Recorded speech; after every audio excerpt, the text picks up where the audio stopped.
It's time to gather together. Hi there, I'm Yelta, and I'll be buying the first round while we chat about Final Fantasy XIV. This is episode 213.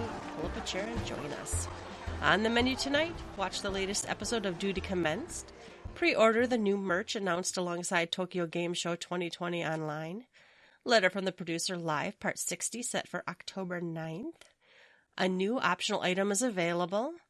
The Feast Season 16 is ending soon. Pulse, Final Fantasy XIV Remix album, is now on sale. And some sad news about one of the Heavensward voice actors. But first, let's shoot the shit. What has been going on this week? Hi there, Ruby. Hi there, Yelta. How are you? I'm pretty good. How are you? I'm doing excellent. Life is good. Things are good in-game and out-of-game. Things have been nice as far as the weather goes. We were just talking about how beautiful the weather is right now. Fall is here. It is now October, so very happy, very happy. So what have I been doing in-game? Well, I'm very happy to say I am done with Yokai. I'm done with Yokai Watch. You did the whole grind and you got all 3 mounts and you're done? All of it. Excellent.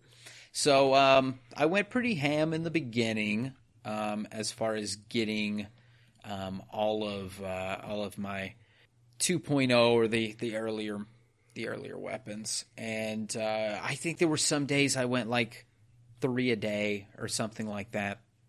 And there were a couple of days where I did like maybe 1. And there were some good streaks that I did nothing because I was waiting on my wife to log in. And I wanted to do this together. It was fun. So we timed our schedule, and whenever we could, we did it. And we got most of them knocked out by, I want to say maybe about 3 days ago. And we saved the final 4 for a 2-day event. We did 2 days in Western Coerthus. The Fates pop like crazy out there. So that was super easy. And I love me some Asm Step. We did the other 2 out there, and those were knocked out pretty easily. Our son kind of changed his sleep schedule, and it has worked out tremendously well for us to play in the evenings, where we're getting a nice streak between 7 o'clock and like 10:30 of uninterrupted play. It's been very pleasant, very very nice. Thank you, Bean. So we finished Yokai, and I had been working in the background. Those days that I wasn't doing Yokai, I was working on my crafters. So I've got all of them to 80, but 2, I think I've still got Armorer and Alchemist left to do. I've been working on my scripts to get books. So I just need those last 8 books for those last 2 jobs, and I'll be done with yellow scripts anyway.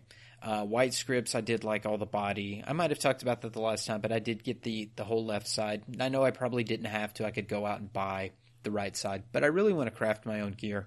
It's just that I discovered the practice crafting and had a lot of fun with that.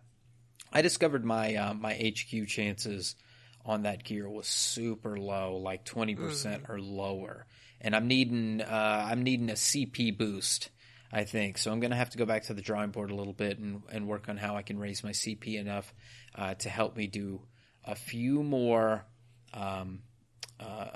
quality steps and get that going. But it's I put that in the back burner because I wanted to get back on Yokai and do some other things. Balance is key. It keeps it fun and enjoyable. And now Cinna, my wife, wants to get into the crafting stuff. So I was able to help her with our hot bars, and I can talk a little bit more intelligently about what the button presses do. So that's been nice. Yeah. And then I did just like the normal weekly stuff, although I haven't been too hardcore. I haven't been like really capping my tomes like I should. I think I missed Puppet's Bunker last week. But I have been doing my collectibles, so that's been good. I did some triple triad. I'm not really quite sure why I decided to do that, but I went to a triple triad site because my old favorite one kind of shut down and rolled into something else. But that something else was really nice. I'll pull it up, I guess, if I can give them a shout out. But I started working on that and realized I don't have a ton of cards from 5.0, so I needed to get my card game going. And I went out and I bought a few. I went to the Gold Saucer and bought a few. I think Elidibus is out there now. And I played the tournament. I need to go get my reward. I think that was the thing I was going to do the other night and then forgot. You know, like, if you play too long, there's this time of the night that you forget why you teleported somewhere. You hit the teleport button. As soon as you get there, you go, what the fuck am I doing here? And it takes you a few minutes. You might even have to get up and go get a snack. And then you get back and you're like, oh, I was going to run to that vendor and buy some Chocobo Greens or whatever. Go back to Levelin or something like that. That's the time of the night that, number one, do not try to craft something HQ that you really want to do, like something you care about. Do not craft at that time of the night. And the other is you probably should just log off. Maybe just be done. Go watch YouTube videos or just go lay in the bed or do something else because you're done by that time of the night. So, that triple Triad tracker is triad.raeleys, RAELYS.com. And it's kind of a nice site. It was more graphical than the one I was using previously, where you know how you look at your cards and it's that 5x5 grid. You see all 25 cards there and you can flip each page and see them. They too have that on this site. So I was able to match that up card for card visually by looking at the pictures instead of like looking at the name or where I got it from or the patch it came from, the number it is in the deck. Anyway, check that out. That's a thing. But I was just doing some random shit the whole time. I leveled Black Mage a little bit when I was doing some yokai. I leveled Dancer a little bit when I was doing some yokai. I set my whole Dancer hotbars up. It's really fun, really fast, and very AoE. Like, what a fun AoE job Dancer is. You can just go and just wreck things. You run into it and you just hit those buttons and, you know, circles are flying everywhere and hitting every mob and you get all of the enmity and you get gold in those fates. Love you, Dancer. I'm gonna have to keep powering that up. The only other thing that I really care about talking about is I was on a very cool podcast on Sunday. So, short story. Everybody loves Chili, the knife eater. Chili, he was hankering for some Pringles, the Baconator flavored Pringles. And I was in a store called Five Below here locally, and on the shelf were 2 cans of Pringles. And I'll tell you why I think there were only 2 cans of these Pringles. But there were 2 cans of these Pringles. Actually, listen to the fucking show if you want to find out why. There's 2 cans of those Pringles. There were 2 cans, and I bought both and told Chili, and I mailed them to him. When he received them, I was unaware that he and Flatus of Maelstrom Radio do a podcast about snacks. Were you aware of this, Yelta? I am not aware of a snack podcast. No. Well, come enlightened one, because you will now go on a fantastic adventure to the Sound Bites podcast, and you can find them on their Twitter at Sound Bites Pod. That's SOUNDBITES POD, and they got a pinned tweet there that will take you anywhere you need to go. You can listen to them on anchor.fm /sound-bites-pod. And this amazing podcast, I got to try some Baconator Pringles. I managed to find another 2 cans of Pringles, and I ate them on podcast with Chili. And it was something else. It was amazing. It was an amazing experience. Go listen to the podcast. I think it's episode 12, maybe episode 13. But go check that out. I'm not even quite sure it's out yet, but hopefully it's out by the time this episode is out. And that's what I did this past week. I'll kick it over to you, Yelta. The last 2 weeks, I think I did some weekly stuff. I didn't do that much weekly stuff this week. I'm dealing with code cutoff, quarterly code cutoffs at work. So I've been very busy. Oh. But I did do some weekly stuff earlier. Did some Unreal and whatever. We did a map party that turned into some fun shenanigans. Got to the bottom floor of something. I don't remember which one anymore. I played my Aether Alt a few nights with my friend Raven, one of our free company mates. And then another free company mate has been working on old relics. So I'm like looking at my list of relics. I only took one all the way through A Realm Reborn, apparently, just my Black Mage one. So like, I think I've had everything else to the point where you get the achievement for the A Realm Reborn ones. So the next step was, I think, upgrading with some oil in the forge thing over in the North Shroud, and then Atma. So I spent, I don't know how many hours watching YouTube on one window and farming 9 of every Atma to do the rest of the relics. But I now have that relic, and now it's books. I think books is the next step. So I don't know how hard I'll hit it, but it's something to do, you know. There's so much to do in the game. I'm not really fussed if I don't do it either, but I didn't know what to do with myself. I don't know. The flying in 2.0 zones really changed the game for me. Like, doing the yokai stuff was not near as eye-clawing outy for me because I could fly from fate to fate. Like going into the Sylphlins. You know, like, imagine how it was before. The Sylphlins is a piece of shit.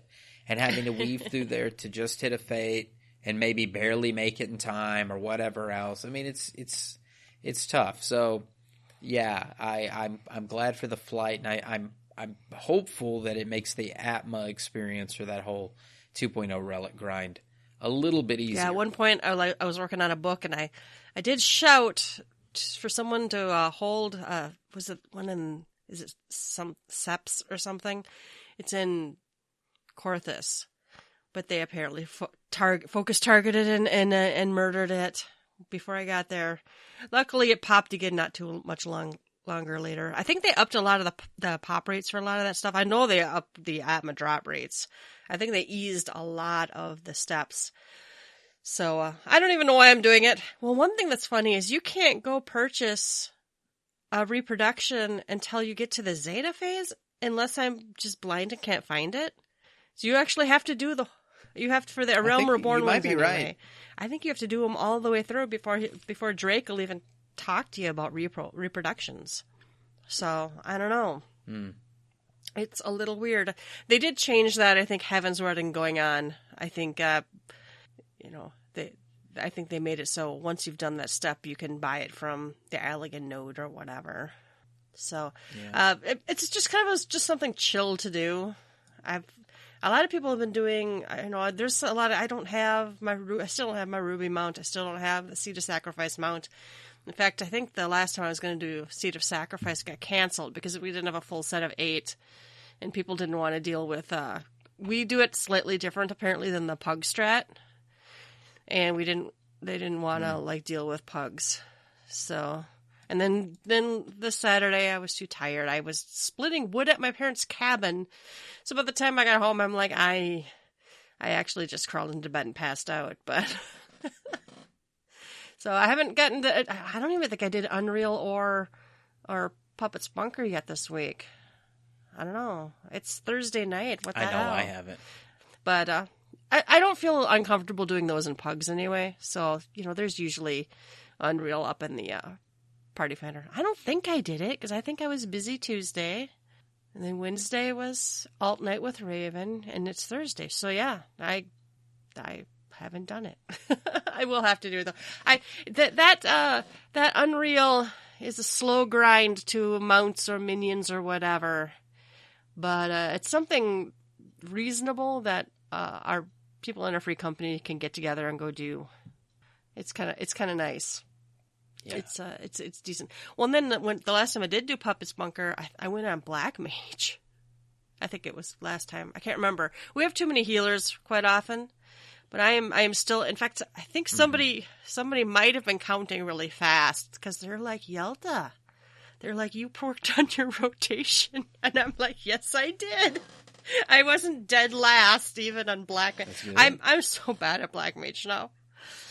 But I just keep pressing buttons. If they light up, I press them faster. Try not to run out of MP. Try to keep Enochian going. But Black Mage is pain. Yeah, no. Long cast times. I like it, though. I don't know why. I think it's just a straightforward, pretty classical Final Fantasy type job. You know what I mean? Yeah. Oh, very. Yeah. Yeah, I've enjoyed leveling it again because it's just very fluid. And Cinna had got on hers, and she said, how do you do it? And I got a little technical, and she said, shut up. What do you do? And I said... Ice, thunder, fire. Ice, thunder, fire.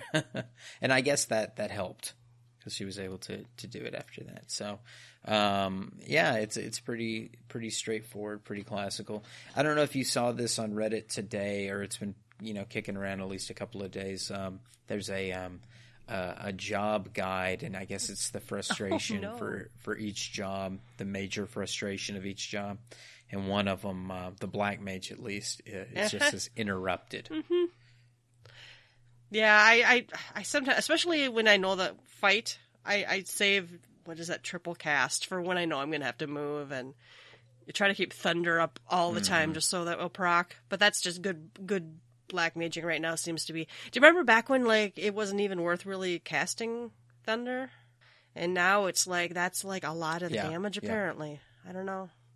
My gear's also crap. Time. Well, my gear's not crap. I only have materia in my weapon and stuff like that. I don't know. But it's been kind of a chill, kind of a, I don't know, easygoing more Yelta in the last couple of weeks. I'll probably get the itch to do some more farming of harder stuff again, but sometimes it's okay to take a break, I think. And even if it's not a total break, it can be a break from the usual stuff you're doing. Yeah, I don't think we'll get a break for very long because we'll have a patch coming up before terribly long. Yeah, we got a date on that, I think. All right, you can shoot the shit with us. Come to the website if you'd like, www.GTFFXIV.com, and let us know what you've been up to. I honestly half the time forget to check for comments, so some of you might have a comment there, and I just forgot to go. But have you been checking? There's no comments. There's no comments. Surprise! There's no comments.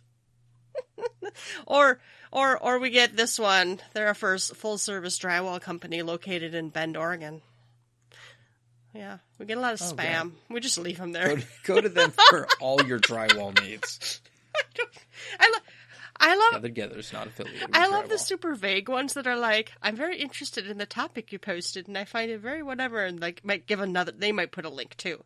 And I'm like, first of all, I'm not clicking that link because you're a bot.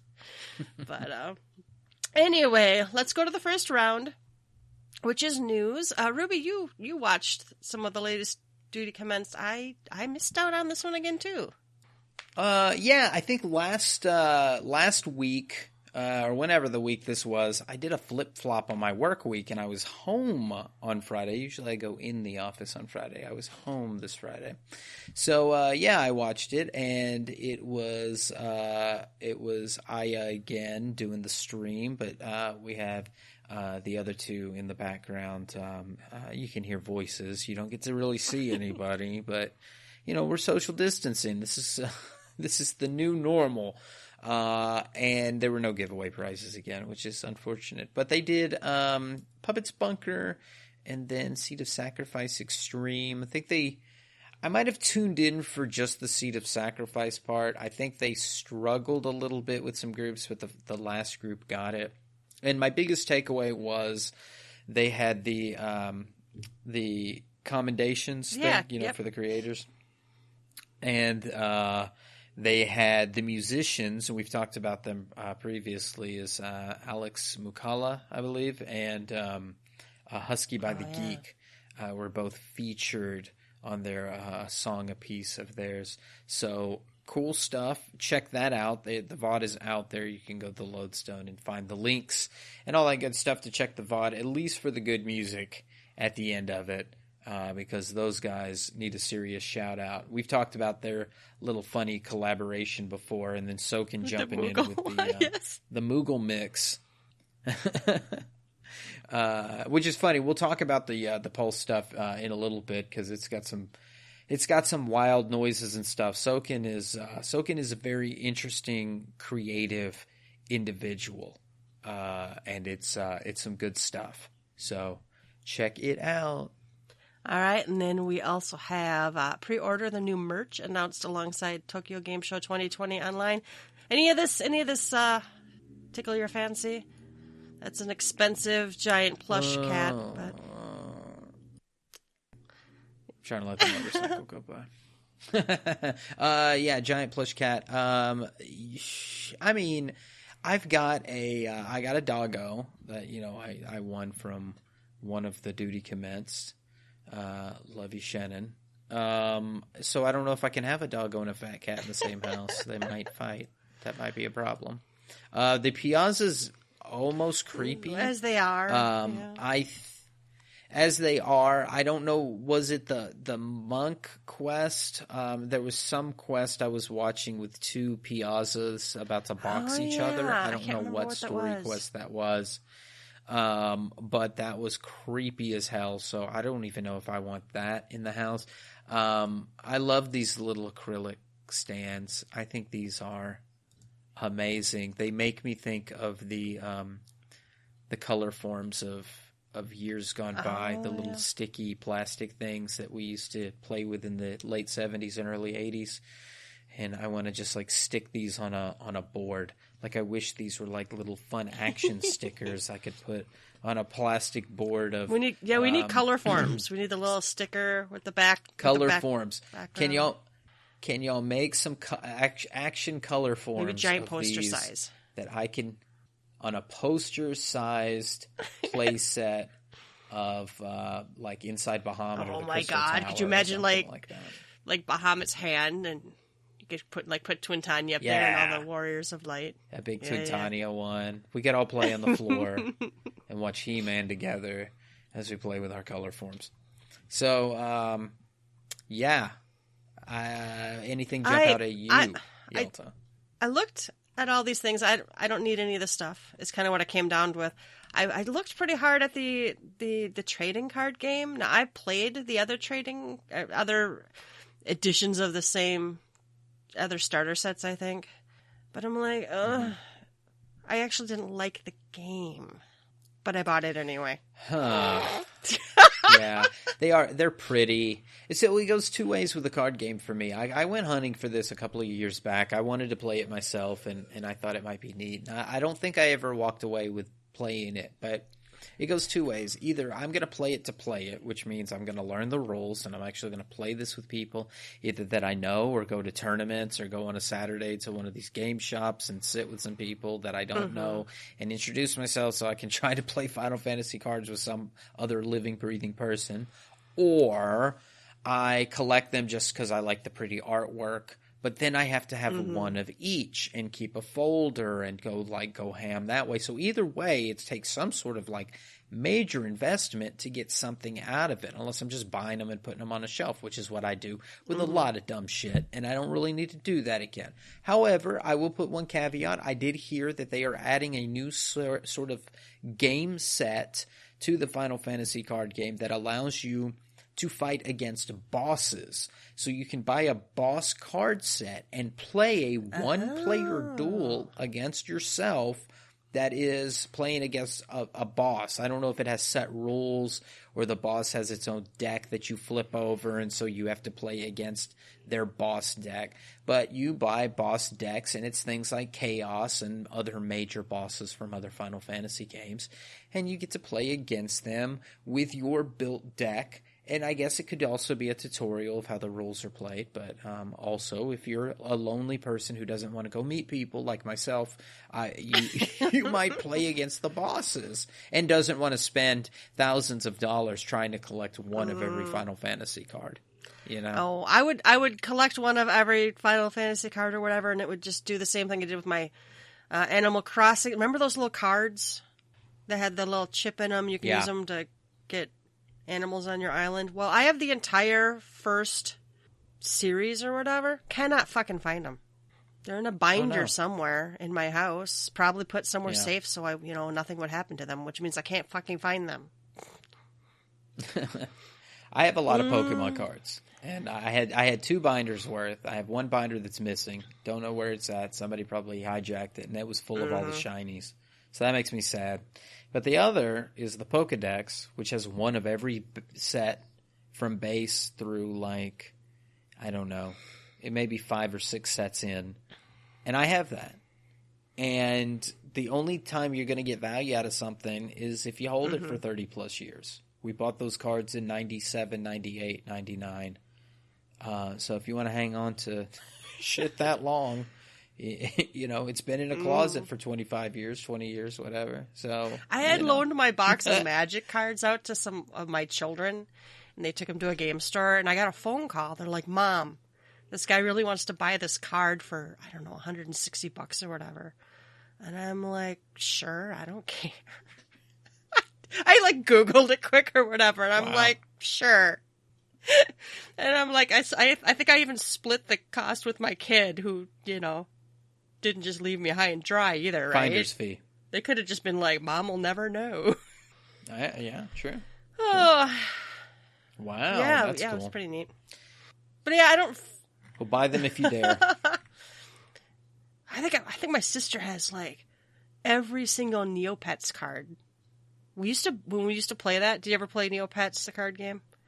Yeah. I know what they are. Yeah, we even played in tournaments, and we even went to, like, this Neopets tour thing. I don't remember, we went to Chicago or something to go to this thing. And, like, the, artists would draw Neopets for you, and we played the card game, and built and played lots of decks.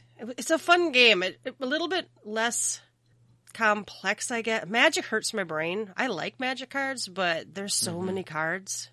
It's just, and there's so, I don't know. I'm not big brain enough to do it. So, and Neopets is cute. I like the, high magical fantasy of like Magic or whatever, but I don't know. And I played some Yu-Gi-Oh. I played some card games, I guess, is my whole thing.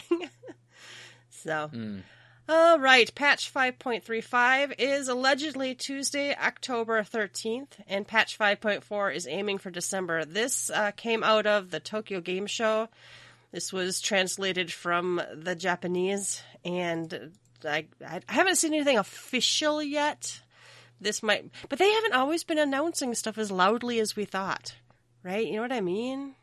Yeah, well, this is wasn't really a live letter, right? So it's just we get some information, and it is what it is, and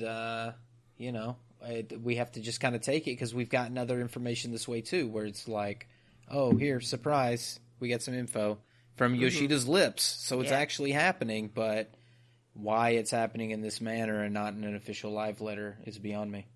So anyway, that's the day. I have vacation days, so I took it off. I figured, what the hell? But, it's weird. My team has all figured it out when Yelta takes a random Tuesday off. I'm in this weird period. You're in software, so you understand this, and I'm in finance, and we're having a core conversion. So we're having an all hands on deck for the next couple of months, and so even if I wanted to, and I don't even touch these systems that are being rolled over, but even if I wanted to, I can't take off. I'm not allowed. So I guess I'll have to work from home that day. Horror. Maybe do a little bit of wiggle the mouse. What a bummer. Yeah, let's see how much work I get done that Tuesday. All right. Letter from the Producer Live, part 60, is October 9th. That's eight days away. It's coming. This is going to be the, 5.4 preview part 1. So this thing hit, and people were like, "Woo, we're getting the patch soon." I'm like, guys, this is part 1 of. There's going to be 2 parts, and we don't have 5 point, whatever we just said. I'm like, they have these a bit out. I saw anxious people that were worried about a rush into 5.4 before they even got into 5.35. I saw a lot of comments that said, but we haven't even gotten 5.35 yet. What the heck? And it's not like 5.4 is like next week. I mean, they're shooting for December. It's a little ways Today out. is October 1st. And there's people like freaking out they won't get their Right. yokai done. And I'm like, unless you've been ignoring it, you probably have time, or unless you have very, very little playtime. But December's a while away, right? We have October, we have November. You'll probably be okay. And it's 2020. Every month feels like a year. So you've got 2 years before Oh, my December. goodness. See, no, I was just complaining, where did September go? Every day looks like the last. It's just, what pair of pajamas did I put on last night? All right, and it's Friday, October 9th at 4 a.m. PDT. What is that, 6 my time? And it's going to be early, and they're going to have UI designer Kai Odagiri on. And there's a designated. Did we look at the designated thread and see what non-UI questions are on there? That's my favorite game. Oh no, this is a great thing. Oh, the to first do. one's the UI one. Could you add Storm's Eye timer to Warrior's job gauge instead of looking at the tiny icon all the time? That got 20 upvotes. Oh, yeah. They talked about themed UIs, like Final Fantasy VII inspired theme, larger buffs, and so far, these are all on topic as far as I can tell. They must be going through and parsing through. Let me sidestep here. I've been going to the official forums at the office. I still peruse on the work computers, the official forums, when the very few days a week I go in. But while I'm there and I'm perusing the official forums, I have noticed there has been a disruption in the force, and it is in the name of I don't know the name, it changes, but there's always a Highlander, a Highlander that harasses others by either bringing back necro posts. Yes, he's infamous, and he's in a free company that's like 3 of the different Highlanders are in the. Yeah, they must be making something. clone accounts or something after they get banned, because for a while it was just a bunch of shade that was being thrown at it. It was a bunch of like meme. And he gets me all the time. And such. Whatever it is typed out just well enough for me to be just irritated. Yeah, the threads were just, complete farces, but they sounded ignorant enough that you're like, is this guy for real? But now it seems like the brigade is out resurrecting posts from way back 2018 and even beyond. And I guess it's not a bannable offense, because I've seen other threads about why don't they ban this guy, and then those threads get taken down. So the official forums is kind of a shit show.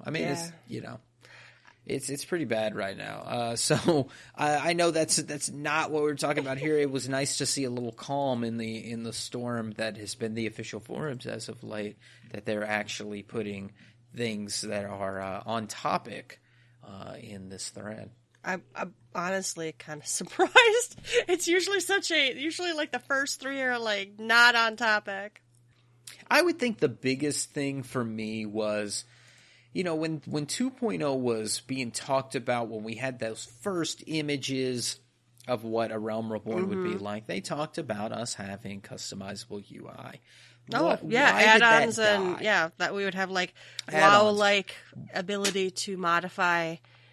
Now, I enjoy the UI here. It's not like WoW. I look at WoW stuff. I'm not an old WoW player. I've looked at WoW stuff and I go, okay, it's pretty ugly. I can see why people have add-ons for, certain parts. There would be things I would keep, and there would be things like I hear are almost essential when you play WoW. But Final Fantasy XIV does a good job. Its UI is very good at what it does, and it seems to be a living UI as they change elements and they added the job gauges. They're and constantly things of that modifying it and making it easier, and occasionally making missteps. We talked 2 weeks ago where they like made some confirmation check boxes or something that were too far. So they were going to, back that out. They're always making. We get a lot of quality life updates, and in the UI, they didn't just like write it and throw it away. Sometimes it's real slow. I wonder if that's a response to it then. If that's why they don't have the ability for us to customize it, is because they listen to our input and they make changes appropriately. But it would be nice to have some kind of elements that you could glue on or something. Well, and there's more I wish they could separate and maybe even make some, some people complain about they can't tell what debuffs they have. And I'm like, well, I've split I restarted my debuffs, and you can split them or something, the buffs versus the debuffs. And I made the debuffs really big in the middle of my screen for raiding and stuff. I mean, more stuff like that is always welcome, more flexibility. And there's a lot of stuff, though, unless you keep on top of it, there's a lot of stuff people don't realize you can do. There are a lot of options. There's a lot of, and there's a lot of stuff you can macro. Somebody was just saying the other day they wish they could put a title assigned, or, they could change their title with, I don't know. I think I responded with, it'd be cool if you could assign like titles and hairstyles with the gear sets. And someone else replied how to make a macro that switches out when you change your job. Because I have a job chain macros sometimes where it like might move some bars around or whatever. Pretty much anything with a slash command you can put in a macro. And they were showing how to change your title using a macro. And they also like summon a minion that they want to always have on that job.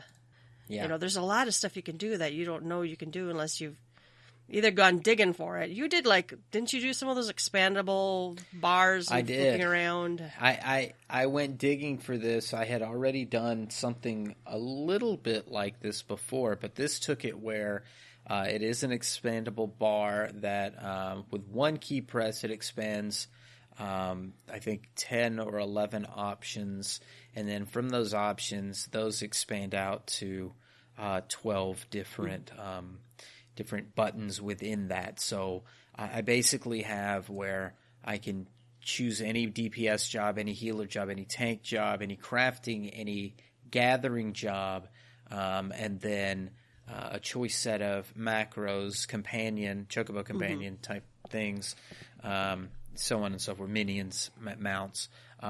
It's been very helpful, and it's really nice. It clears up some of the UI for me. I even feel like I could shrink it down a little bit to have a wider screen. That would be one thing I would love. I know there are wink ways to make this happen. I'd love to be able to zoom out a little bit farther. I don't think that's much of a UI thing. But here's something. I'm going to bounce this one off of Yelta. This is one I kind of dug in. And I thought this one was not related to UI, but it is. It is. Dear dev team, every time my Swift cast is on cooldown and I have to raise someone, my healer heart is in pain. Why?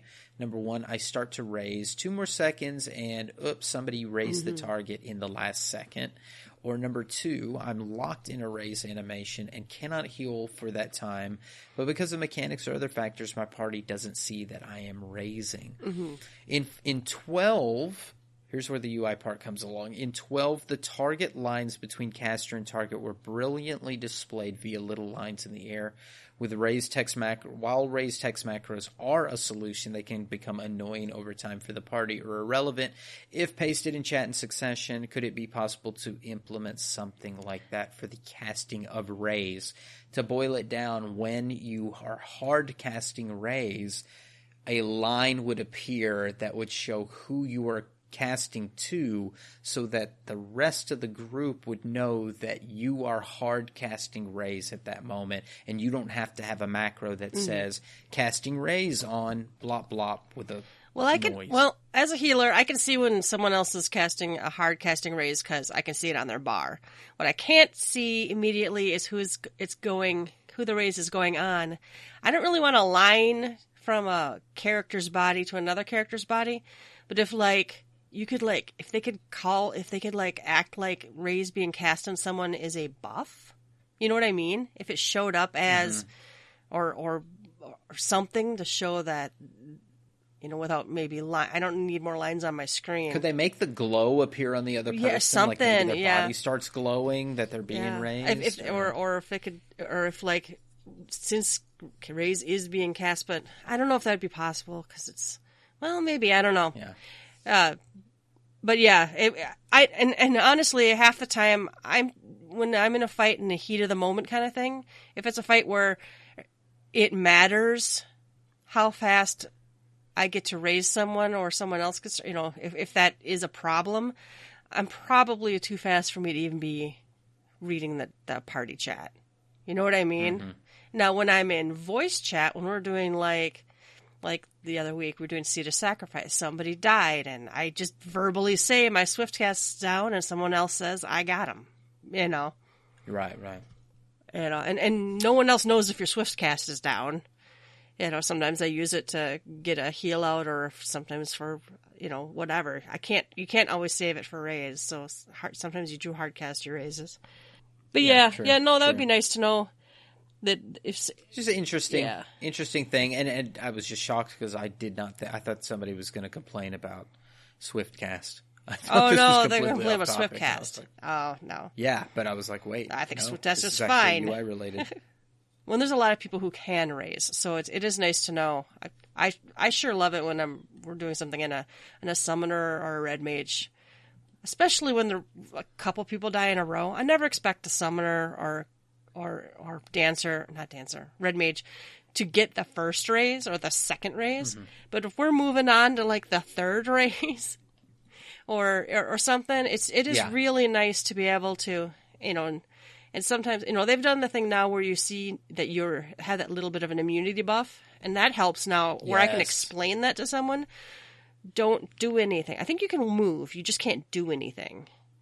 Right. You know, you can't if you just stand or just stand there. You can't hit sprint. You can walk over. You know, you can jog lightly over to where you need to. Don't hit any of your buttons. Don't hit any abilities till I have a. I probably just use, if it's a hard enough fight where you might die again. A lot of times, you know, I have to heal the tank. I raised you, right? But no one has a instant heal for you because I've just used them.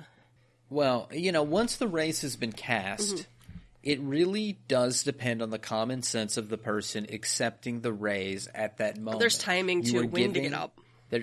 Right, and that's part of the common sense. Do you take it immediately and, you know, dodge a mechanic or raise into a mechanic, and then also understanding that 5-second window after that you have that glow that allows you to walk over to your healer, walk over to the rest of the group, do the mechanic, you know, at least get in AoE range.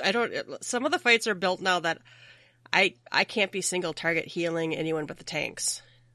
You know, or if you know you're fucked, put your dots on the boss and then die. Yeah.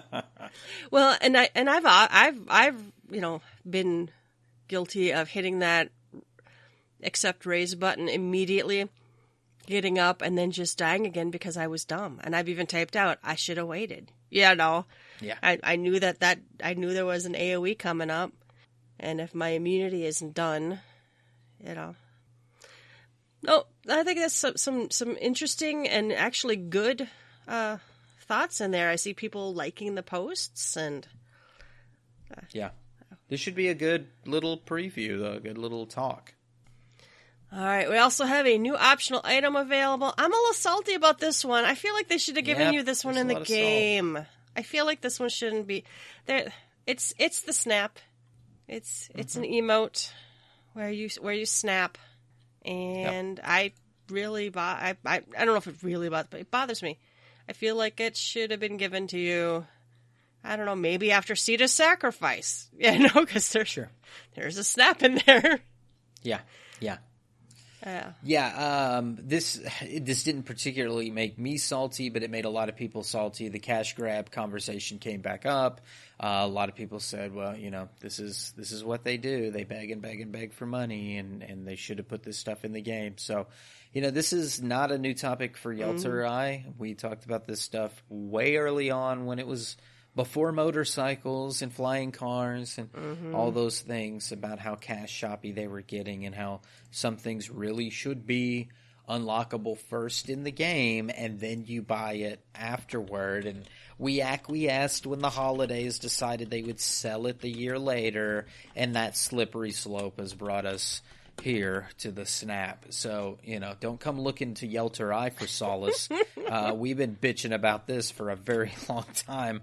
At this point, we've given up. It kind of like it's they're going to cash shop. It's just how irritating. Yoshida going to cash shop. I did hear. I saw a rumor on Twitter that the shoe bill reacts to it. I don't know if that's true or not. I have not snapped in front of a shoe bill. That's the key, man. They will make you buy every little thing because they all interact. And if you buy all 17 of them, you can make a marching band. It's going to be great. So collect them all. Oh no! All right, we also have Feast Season 16 is ending soon. That's on. Let's see, it's going to be over on. Oh, well, look, Ruby. The Season 16 of the Feast is available until the release of 5.35, scheduled for Tuesday, October 13th. Wow. So it's actually in some note somewhere. I mean, Seems buried you have to me. care about the feast, I guess. But anyway, we'll visit the ranking pages when the rankings are done. But it's just a few more days to do that.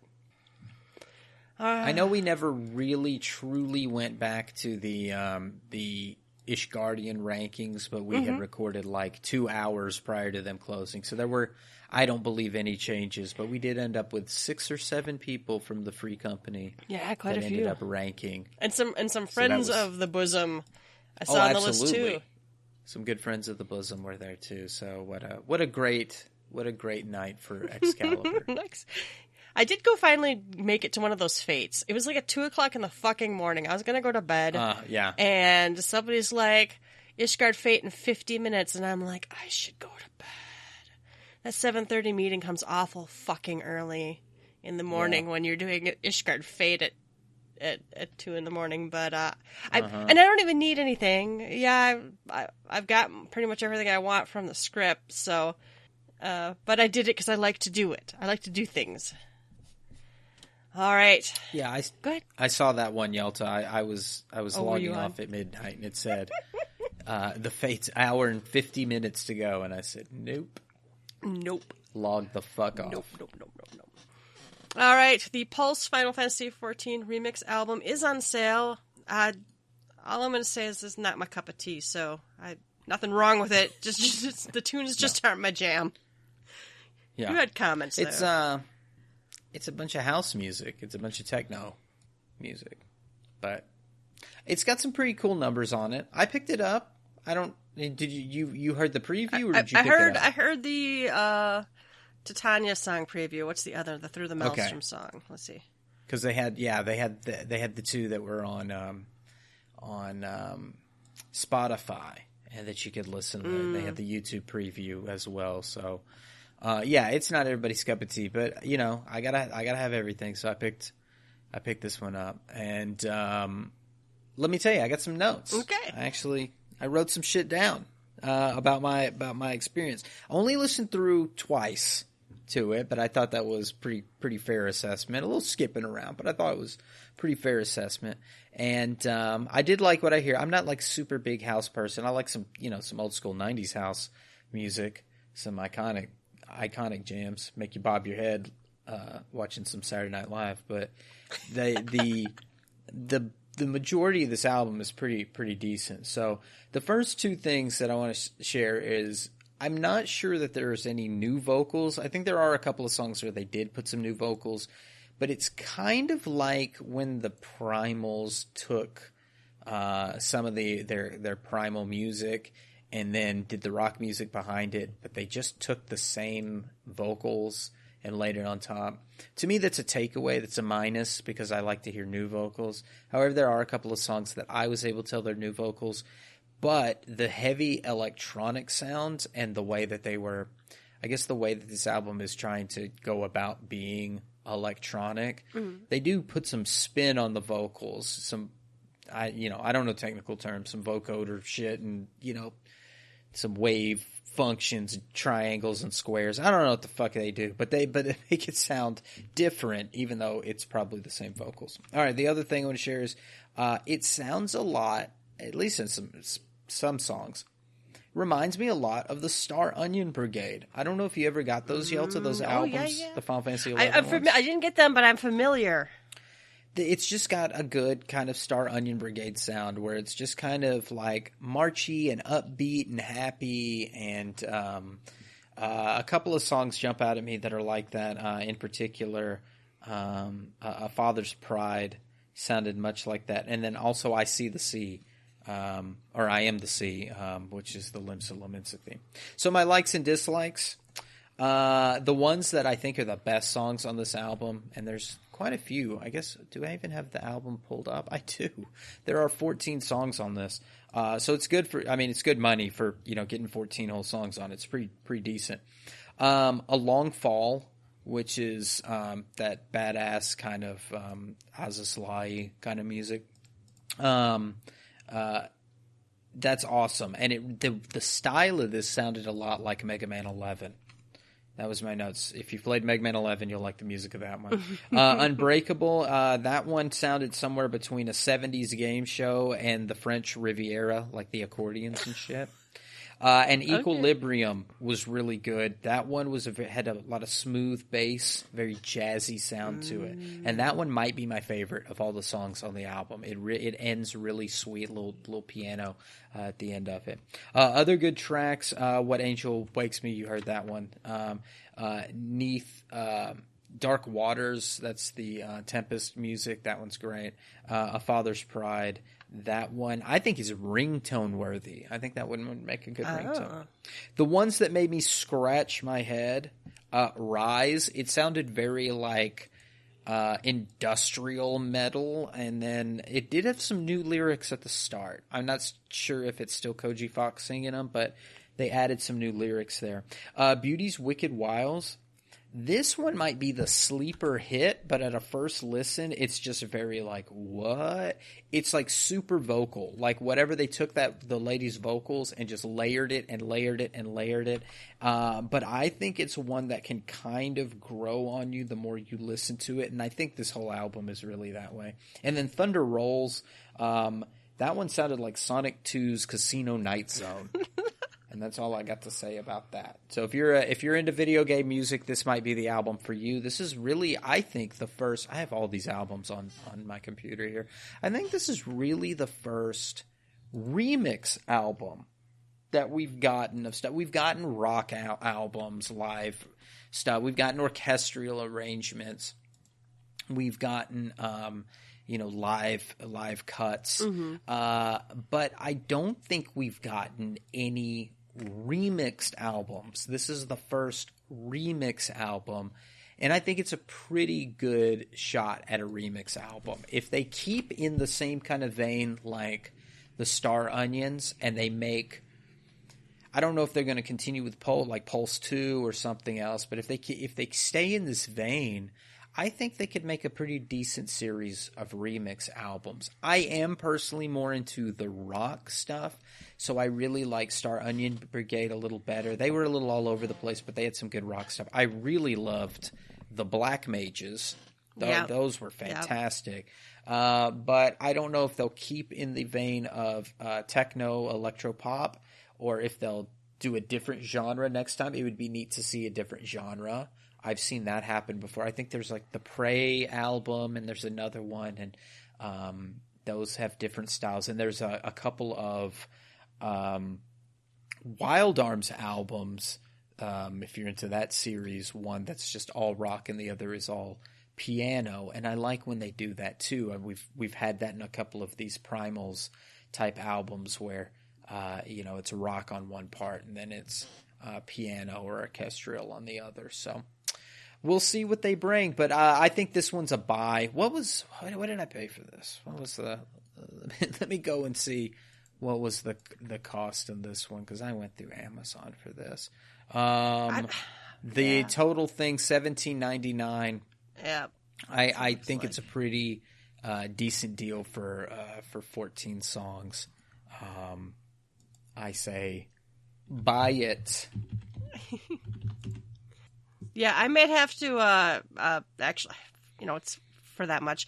I've been trying to, it's very quiet here during the day when I'm working from home, and I find that I have an easier time if I listen to some music. And I'm finding music that I don't have to pay a whole lot of attention to being the best music.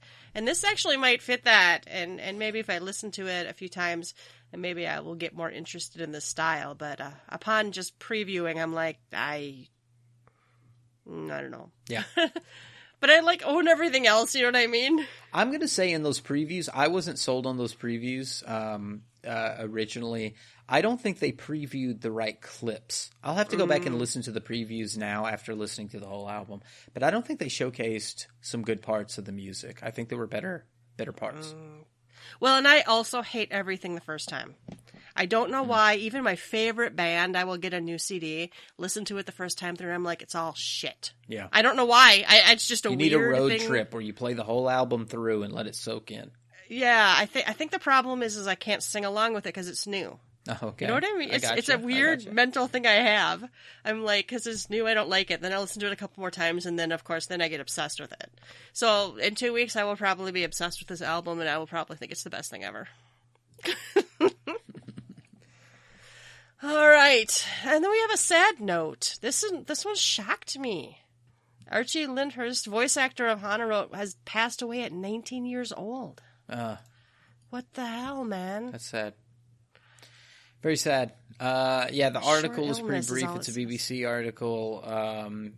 Talks about his friend's family where he came up. He did have other acting work, and it does say he died at the age of 19 after a short illness. So that is the extent of the information we have. But he had the acting gene. His father also acts, and it's a very sad tragedy, and not the only tragedy we've had. With the Final Fantasy XIV voice actors. If you'll recall, Sion Blake, Yugiri's voice actor, was murdered. Her children were killed. I did see an article recently that said the news is only updated as far as April, but they apprehended the gentleman. I think it was a husband or ex-husband or something of that effect. But they apprehended this person. And they did confess, and they were incarcerated and awaiting some kind of sentencing. So, there has been some justice served. I don't know to what extent, but somebody was apprehended, at least in that, because I know that seemed kind of open ended. We heard about that and really not much else after that. So, that very sad tragedy with Sion Blake, and here again, Archie Lyndhurst passing away at 19 years old, voice of Honoroi. Very sad, and I'm hearing we're going to be seeing more of Heaven's Word as we move forward. I don't know if it was in this most recent interview or the Tokyo Game Show or just prior to that, but I've been seeing people kicking around this thing that Yoshida had said, refresh yourself on Heaven's Word lore. So something's coming up that's going to take us, back to Azus Law? I've seen a post recently on the forums, my forays onto the official forums. I saw a post that said, where are we going next? And they gave 3 choices based on just the clues that they had. And the 3 choices was, of course, Garlemald was choice number 1. But the other 2 was Charlayan and Mericidia. And there were quite a few people in that thread that believe that we are not going to Garlemald. I mean, what the greatest blue balls in the history of Final Fantasy that, we still don't approach Garlemald. Now, that could be for other reasons. If you imagination running wild, they could blow themselves up. Maybe something terrible happens to the region, and it's just destroyed. And they've so far been telling the Garamald story with NPCs. Sometimes Right. you get to play those NPCs, but I mean, they could still split the difference. And even if we don't make our grand march into Garamald, maybe it will be enough that, maybe we finally get to murder Xenos. For real, and he stays dead. It could happen. So if Garlemald's off the table, this is hypotheticals, of course, but if Garlemald was taken off the table, Charlemagne, Charlayan or Mericidia, and Charlayan, I saw a good speculation, like what if another, like not a rogue group, but like maybe a highly religious sect of people from Charlayan said, okay, enough, Signs of the Seventh Dawn, you guys are rogue. You don't follow the teachings of Charlayan. We got to apprehend you guys. Something with that.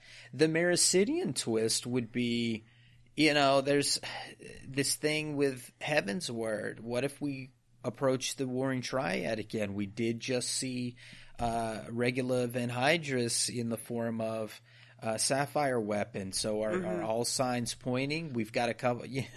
Well, I think that's the guess for the next Ultimate, right? Right. The 13th has been kicked around a little bit from one or more NPCs. So what are our ties there? And we've got lore about people from the continent over in the West. Well, that's true too. Right? I keep thinking maybe we put our explorer shoes on or something. You know what I mean? I mean, the spirit of Azim, right? Treading the globe, trying to figure out. But these are all things that I think could point to Mericidia in some sense. If you're looking for what are the things that link back to Heaven's Word, if you look at the Warring Triad and anything that's linked to that, like Regulus or Unukauhai, or anything that could be tied to Azus Law, which is also Warring Triad, but which is also Tiamat. So there could be some things that happen out of that, and we'll see. Just very sad to me that Honor Roy's voice actor and Yugiri's voice actor, the two characters that were heavily present or originated in the Heaven's Word lore, they're not going to be around to do that. But we'll see where the ship sails. We have to move forward. Final Fantasy XIV. We'll continue to move forward, and this lore is getting bigger and badder. I don't know if we're going to end up killing Zodiark, or if Big Booty is going to kill Zodiark and we got to kill him. And I guess we're going to find out in December, hopefully, fingers crossed. I'm ready to do a relic, though. My body is ready for a relic. I'm done with yokai. I'm getting my crafters to where I need them to be, and I think it's just time to dive in majorly into a relic. Oh, that's one other thing. I went into Eureka. I did some daily shit in Eureka. Yeah, I absolutely I soloed a bit, but I got on my tank and I soloed a bit in Eureka, and it seemed like a little bit of fun. And Cinna was talking about wanting to do a little bit herself, so we might have to go into Eureka at some point and fuck around in there. But with this new relic coming, I think I got to put all my chips on the 5.35 relic that's here and move forward with that, because if there's new armors or anything else, I got to do everything. And what a great time to also level other jobs. See, there's a whole lot that's going to be coming up in the next couple of weeks, and I guess our next episode, Yelts, I really didn't think about this. We'll be immediately after the 13th. Yeah, it's going to be very soon after that. So we'll have some thoughts. We'll talk about how we want to do that, but we'll have some thoughts to share with you on patch 5.35. I'm so excited. I'm so excited too. It's good times. The last patch was just really Ishgard restoration, and that's fine. Mm-hmm. But it's a good old fashioned relic grind and a new kind of content. I'm very curious if they really paid attention to the stuff we liked and didn't like. You know what I mean? Yeah. About Eureka. Some people hate Eureka. I actually enjoyed it. I liked it. I thought the pacing was a little off, and the ice one was probably the worst one, but I liked some of the stuff they did. Right, I enjoyed some of it. I think we originally had an issue because it wasn't the 11 content that I felt like it was kind of making itself out to be originally. Kind of like it was like supposed to be inspired from, but it really. But it was trains. It was fate trains. Yeah. And so that was the issue that we had. And then I guess once we said, toot, toot, all aboard the freight train. Mm-hmm. Well, eventually you get to the point where it's you gotta join the crowd or fight against it. Yeah, you know? So I mean that's what we did, and then it worked out. But then they listened to us, and the logos actions and other things made it more enjoyable. So we'll see. We'll see if we have to do fate trains or if they make this where a couple of people want to do their challenge log and get somewhere with it. Well, by God, they can do that too. Let's see what they do. Yeah, and I hope we have good things to say in 2 weeks. All right, I think we're done. There's not much. I've been wondering if we like this every other week thing, and I'm like, but I don't know. We usually can talk, but it's been 2 weeks and I don't have shit to say. Well, it's only been an hour. Honestly, we still are getting just a trickle of news. It is starting to come a little faster, but, I do like being able to share the news and some discussion without, terribly too much fluff, but also not being overwhelmed with news. And, when we get to a spot where there's a lot of news and they're back on course, of course, we want to bring the news to you guys, our listeners, in a timely manner. We'll pick up the pace, but as it stands, it's just kind of just poking and trickling along. The COVID stuff's still going on, and I was on that podcast with Chili, and he's in the UK, and he firmly believes that the UK Fan Fest will also be canceled.